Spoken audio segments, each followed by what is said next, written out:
It's a big day for Make in India. Lava, the Indian smartphone brand, is aiming to set the smartphone market on fire with what it claims is the only Indian-made 5G smartphone.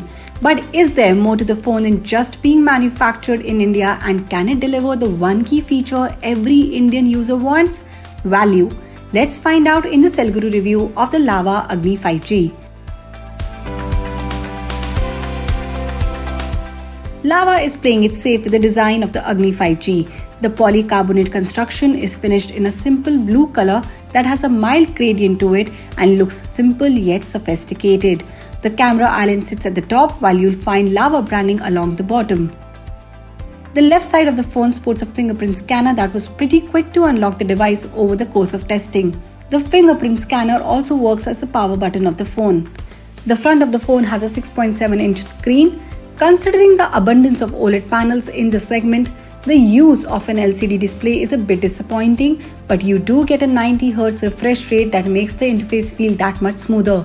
Additionally, there's Gorilla Glass 3 for added protection against drops and scratches.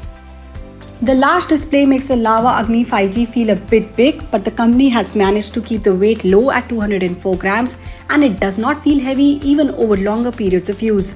Bringing the heat is a MediaTek Dimensity 810 chipset. This 5G-capable processor is part of MediaTek's mid-range lineup and matches 2 Cortex-A76 cores with 6 A55 cores. The chipset is paired with 8GB of RAM and 128GB of storage, which can be further expanded with a dedicated microSD card slot. Performance is more than satisfactory, and everyday operations run at a silky smooth 90Hz. Gaming isn't a hassle either, and at medium settings all games run just fine. Some high-end titles can, however, stutter with the graphics pushed to the max. Switching over to the cameras, the quad camera setup at the rear of the phone includes a 64-megapixel primary sensor that is paired with a 5-megapixel ultra-wide camera, 2-megapixel macro sensor, and an additional depth sensor. Image quality from the primary camera isn't bad, and in good lighting conditions, the phone manages to capture a fair amount of detail.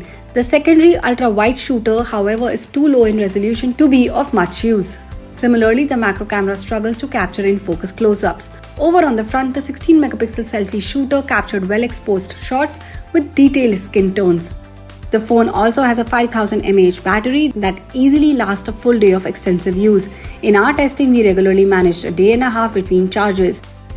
Priced at 19,999 rupees, the Lava Agni 5G is a decent effort from the brand. It doesn't always hit the mark, and alternatives from Xiaomi, Poco and Realme give users more value. But if you want the taste of a 5G phone that claims to be entirely developed in India, the Lava Agni 5G is one spicy treat.